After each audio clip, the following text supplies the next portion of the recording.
A palavra diz lá no livro de Salmo, eu queria mostrar uma realidade para você. Salmo 137, a partir do versículo 1. Eu tenho certeza que o Espírito Santo ele vai falar com alguém aqui nessa noite, alguém que está precisando ouvir essa palavra, alguém que chegou aqui com o coração dilacerado, aflito, angustiado, desesperado, dizendo só Deus, mas dizendo aquele só Deus, achando que já é o fim. Se existe uma pessoa que poderia desistir de tudo e que realmente tivesse ficar caracterizado que era o fim, como todo mundo pensou que era o fim, foi Jesus. O caso de Jesus, sim, você poderia dizer é o fim, porque até os discípulos, os apóstolos disseram é o fim.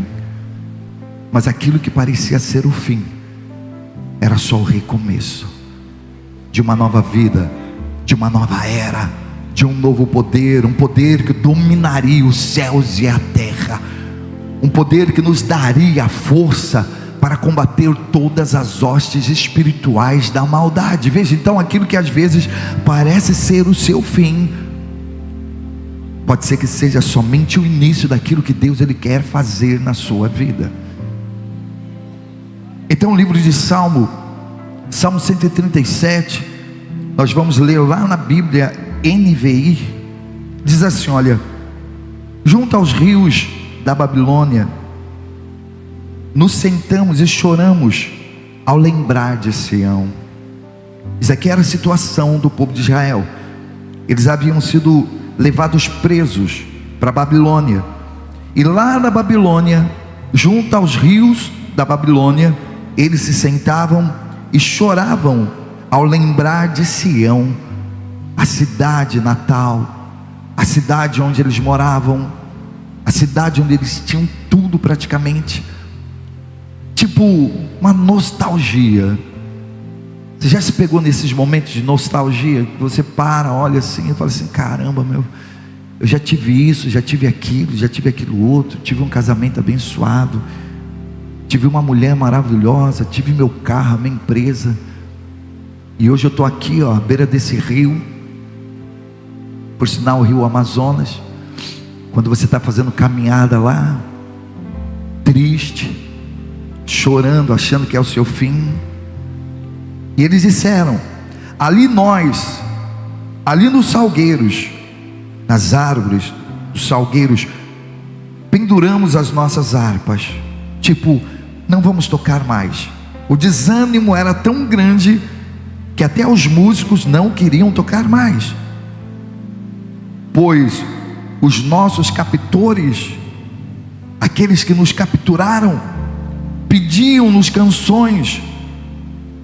Os nossos opressores exigiam canções alegres, dizendo, cantem para nós uma das canções de Sião. E o que não vai faltar nos momentos de bad, nos momentos de tristeza, são pessoas querendo que você se alegre, querendo que você cante. Eles já estavam injuriados na bad, no fundo do poço, entristecidos por terem sido levados cativos, escravos, por terem perdido tudo. E os opressores daqueles homens ainda ficavam cobrando, não, cante aí, cante uma canção alegre, vocês não podem ficar assim, vocês têm que se alegrar. E mais embaixo diz, como poderíamos cantar as canções do Senhor em uma terra de estrangeiros? Se eu me esquecer de ti, ó Jerusalém, que a minha mão direita perca as suas habilidades, que me grude a língua no céu da boca, se eu não me lembrar de ti e não considerar Jerusalém a minha maior alegria. E mais embaixo diz, olha, lembra-te, Senhor, dos edomitas e do que fizeram quando Jerusalém foi destruída, pois gritavam, o que eles gritavam? Arrasem-na, arrasem-na até os alicerces. Quer dizer, a cidade sendo destruída e os amonitas dizendo, arrasa mesmo, acaba com essa cidade, destrói, acaba com tudo. Sabe, gente, existem temporadas na nossa vida. Existem momentos de sorrir, momentos de chorar, momentos de plantar, momentos de colher, momentos de nascer, momentos de morrer, momentos de ajuntar, momentos de espalhar. E aquele momento do povo de Israel era um momento de tristeza, de angústia. Mas por que eles foram parar na mão dos babilônios? Por que eles foram levados escravos? Porque eles se afastaram de Deus. Veja, você tem que entender que todas as vezes que você se afastar de Deus, você vai ficar vulnerável aos seus inimigos. Não existe essa. Você tem que entender também que Deus, Ele não é bom somente quando as coisas estão indo bem para você. Você tem que querer Deus também nos momentos que nada estiver dando certo para você. É muito fácil você seguir Jesus, né? Quando tudo está ruim, está em ruína, está em pedaços, em cacos. É fácil você chegar aqui, adorar, louvar, levantar a mão, querer vir para a igreja todos os dias. Mas o difícil é quando tudo ficar bom. E um dos maiores problemas do ser humano é esse: quando as coisas começam a ficar bem para eles, o que acontece? Eles se afastam. E é aí que mora o perigo. Porque quando você se afasta de Deus, os demônios já vão estar prontos para partir para cima de você. E foi o que aconteceu com aquele povo. Se afastaram de Deus, os babilônios destruiu a cidade deles, acabou com tudo e os levaram cativos. Mas lá no livro do Apocalipse, capítulo 2, versículo 8, diz assim: olha, ao anjo da igreja em Esmirna escreve: eis o que diz aquele que é o primeiro e o último, que morreu e tornou a viver. Conheço as suas tribulações e a sua pobreza, mas você é rico. Sabe o que o Espírito Santo ele está querendo dizer para você nessa noite? É que Ele conhece todas as suas tribulações, todas as suas tristezas, as suas angústias. Ele conhece a sua pobreza, mas Ele está dizendo: olha, mas você é rico. Por que você é rico? Porque você me tem. Você é rico. Por que você é rico? Porque você é herdeiro. E com apenas uma palavra minha, nós podemos mudar totalmente esse cenário que você está vivendo. Você é rico e não sabe. Você é herdeiro, mas não assume o seu papel de herdeiro. Você é filho, mas não quer assumir a sua posição de filho. Então eu conheço a sua tribulação, eu conheço a sua pobreza, mas você é rico. Rico porque eu estou contigo. Rico porque eu estou esperando um posicionamento seu. E ele diz: olha, conheço a blasfêmia dos que dizem ser judeus e não são, no entanto são sinagoga de Satanás. Até aquelas pessoas que blasfemam contra você, te injuriam, te caluniam, falam mal de você, mente ao seu respeito, Deus, Ele conhece, Ele sabe tudo. Então, conheço a blasfêmia dos que se dizem judeus, ser seus amigos, e não são, no entanto são sinagogas de Satanás. Não tenha medo do que você está prestes a sofrer. Eis que o diabo está prestes a lançar alguns de vocês aonde? Na prisão, para que sejam provados, e vocês passarão por perseguições durante o que? 10 dias. Seja fiel até a morte, e eu darei a você a coroa da vida. Veja, então Deus, Ele sabe, Ele conhece a blasfêmia dos seus inimigos, Ele conhece a sua tribulação, Ele conhece a sua pobreza, Ele conhece a sua doença, Ele conhece até quantos dias essa tribulação vai durar na sua vida. Mas ele está dizendo o seguinte: olha, seja fiel até a morte, porque se você for fiel até a morte, eu te darei a coroa da vida, eu vou te dar o prêmio, eu vou te dar o seu galardão, vai ficar tudo bem, vai dar tudo certo. Então Deus, ele conhece o tempo, o nosso tempo, conhece tudo aquilo que nós estamos passando, ele conhece tudo aquilo que nós temos que passar. Mas no final de tudo isso, você pode ter certeza que algo grande vai estar te esperando. Não é porque a tribulação veio, a angústia veio, não é porque Satanás se levantou contra você que significa que seja o seu fim. Não, pelo contrário, se o diabo tem se levantado contra você, é sinal que você está no lugar certo, você está fazendo o que é certo. Porque se você não estivesse fazendo o que é certo, Satanás não teria se levantado contra você. Satanás só está se levantando contra você porque você não está tendo mais sociedade com ele. Se você tivesse sociedade com Satanás, então estaria tudo bem.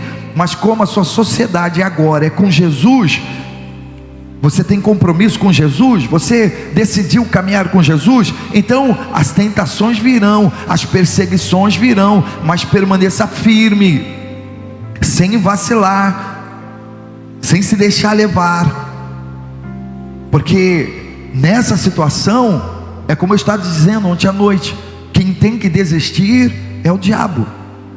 Eu não tenho culpa se Satanás, ele está com raiva de mim, porque Deus tem planos na minha vida. Sabe por que Satanás às vezes tem raiva de você? Porque ele sabe que Deus tem planos para você, Deus tem coisas grandes para realizar na sua vida. Então ele fica com raiva, ele fica com ódio, ele parte para cima, mas ele pode vir quente, que eu já estou fervendo. Se ele está com raiva, manda ele ir discutir com quem? Com aquele que fez a promessa. Manda ele se ver com aquele que prometeu me abençoar. Manda ele se ver com aquele que vai abrir os caminhos para mim, porque eu vou permanecer inabalável, eu vou permanecer acreditando na palavra, acreditando nas promessas. Então não tenha medo dos que estão se levantando contra você. Não tenha medo do que você está prestes a sofrer. Eis que o diabo está prestes a lançar algum de vocês aonde? Na prisão, para que sejam provados, e vocês passarão por perseguições durante 10 dias. Seja fiel até a morte, e eu darei a você a coroa da vida. De repente você me pergunta assim: bispo, então Deus, ele sabe quantos dias eu ainda tenho que passar por esse processo? Deus, ele ainda sabe quantos os dias eu vou ter que passar por essa situação? Ele sabe, ele sabe. Agora pergunta para mim se eu sei. Eu não sei. Eu não sei. Eu só sei que se eu permanecer firme até o fim, eu vou receber a coroa da vida. Eu só sei que se eu permanecer firme até o fim, ele vai me abençoar, ele vai mudar minha história, ele vai mudar minha casa, vai mudar minha vida financeira, ele vai me curar, vai me sarar, ele vai me libertar, ele vai fazer o impossível se tornar possível na minha vida. Naquela situação, que era uma situação de caos, os irmãos estavam sendo presos, decapitados, degolados, jogados em arena, na cova dos leões, sendo queimados, feito tochas humanas vivas para acender aquele coliseu.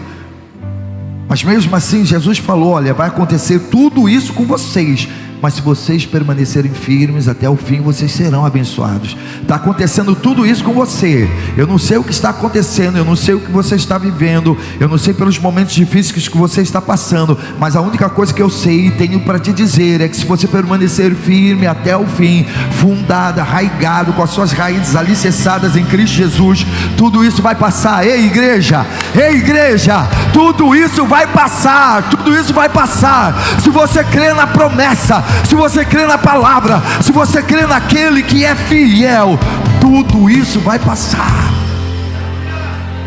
E você vai sim viver milagres na sua vida.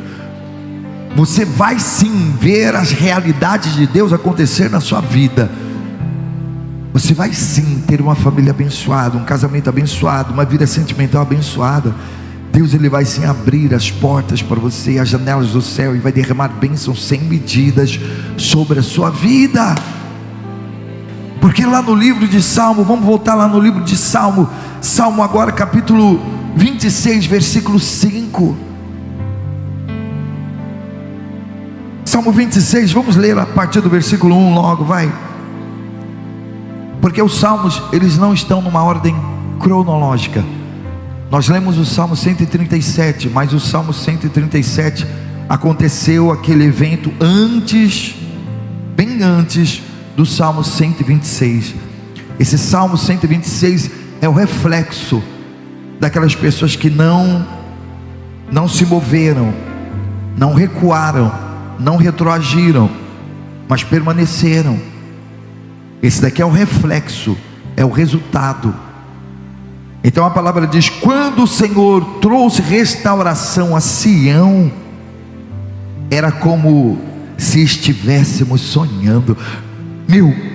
Quando Deus começar a fazer coisas grandes na sua vida, vai ser como se você estivesse sonhando. Só de você lembrar onde você estava, só de você lembrar o que você passou, o que você viveu, as cadeias, as correntes, os grilhões que te aprisionavam de repente no tóxico, nas drogas, na prostituição, no adultério, na miséria, na pobreza. Só de você lembrar da onde Jesus ele vai te tirar, vai ser como se você estivesse vivendo um sonho.